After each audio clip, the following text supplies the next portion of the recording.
Good evening and welcome to Newscope Daily TV. Tonight, Canada stands at a pivotal moment where economic pressure, energy demand, and climate responsibility collide. Prime Minister Mark Carney is facing growing criticism after signing an agreement supporting a new pipeline project out of Alberta, a move that has reignited national debate over Canada's climate commitments. In a year-end interview with CBC News, the Prime Minister defended his decision, arguing that Canada needs concrete action rather than excessive regulation to meet its climate goals. As Canadians grapple with rising cost, global instability, and environmental urgency, the question remains, can Canada expand its energy infrastructure while staying on track toward a low-carbon future? In his year-end interview with CBC News, Prime Minister Mark Carney directly addressed the controversy surrounding his approval of a new pipeline project originating in Alberta. The agreement, which aims to increase Canada's oil transportation capacity, has been welcomed by provincial leaders and industry stakeholders who say the project is essential for economic stability and energy security. However, the decision has also drawn sharp criticism from environmental groups, climate activists, and opposition parties, who argue that expanding fossil fuel infrastructure contradicts Canada's commitment to reducing greenhouse gas emissions and reaching net zero targets. Prime Minister Carney rejected claims that the pipeline approval represents a rollback of his climate agenda. Instead, he framed the decision as a pragmatic response to Canada's current economic and energy realities. Canada will not achieve its climate objectives through symbolism or regulation alone, Carney said. We need real projects, real investments, and real results, while ensuring Canadians have secure energy and good jobs. Climate policy, results over regulation. A central point in Carney's defense was his call for a shift in climate strategy. He argued that overly complex regulations can delay progress and discourage innovation, emphasizing that Canada must prioritize outcomes such as emissions reductions, clean technology deployment, and infrastructure modernization. According to the Prime Minister, the pipeline agreement includes environmental safeguards and complementary measures, including investments in carbon capture and storage, methane emission reductions, and reinvestment of revenues into renewable energy and clean industries.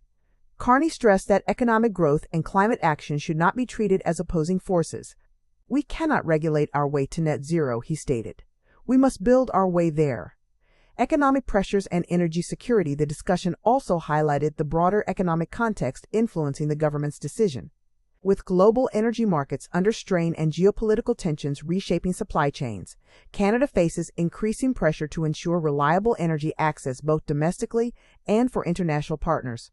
Supporters of the pipeline argue that expanding export capacity strengthens Canada's position as a stable energy supplier, particularly as allies seek alternatives to unstable or authoritarian producers. Alberta officials have also emphasized job creation and long-term economic benefits for the province and the country. Critics, however, warn that new pipeline infrastructure could lock Canada into decades of fossil fuel dependency, making it harder to meet international climate commitments under the Paris Agreement. Climate commitments under scrutiny. Environmental organizations reacted swiftly to the Prime Minister's remarks, questioning whether promised mitigation measures will be sufficient. Several groups pointed to past projects where emissions reduction commitments failed to deliver meaningful results. Opposition leaders echoed these concerns, arguing that the government's push for less regulation risks weakening environmental protections at a critical moment in the global fight against climate change. At the same time, some analysts note that Canada's climate challenge is uniquely complex given its vast geography, resource-based economy, and regional disparities. A national debate intensifies. The CBC interview underscored a broader national debate, how Canada can reconcile its role as a major energy producer with its ambition to be a global climate leader. The issue extends beyond environmental policy, touching on Indigenous rights, regional equity, employment, and Canada's international credibility. Prime Minister Carney acknowledged the difficulty of the path ahead, insisting that leadership requires confronting uncomfortable trade-offs. The transition to a cleaner economy will not be simple or immediate, he said. But our responsibility is to manage that transition in a way that protects Canadians today while building a sustainable future. The pipeline agreement has become a defining test of Canada's approach to climate leadership in a changing world.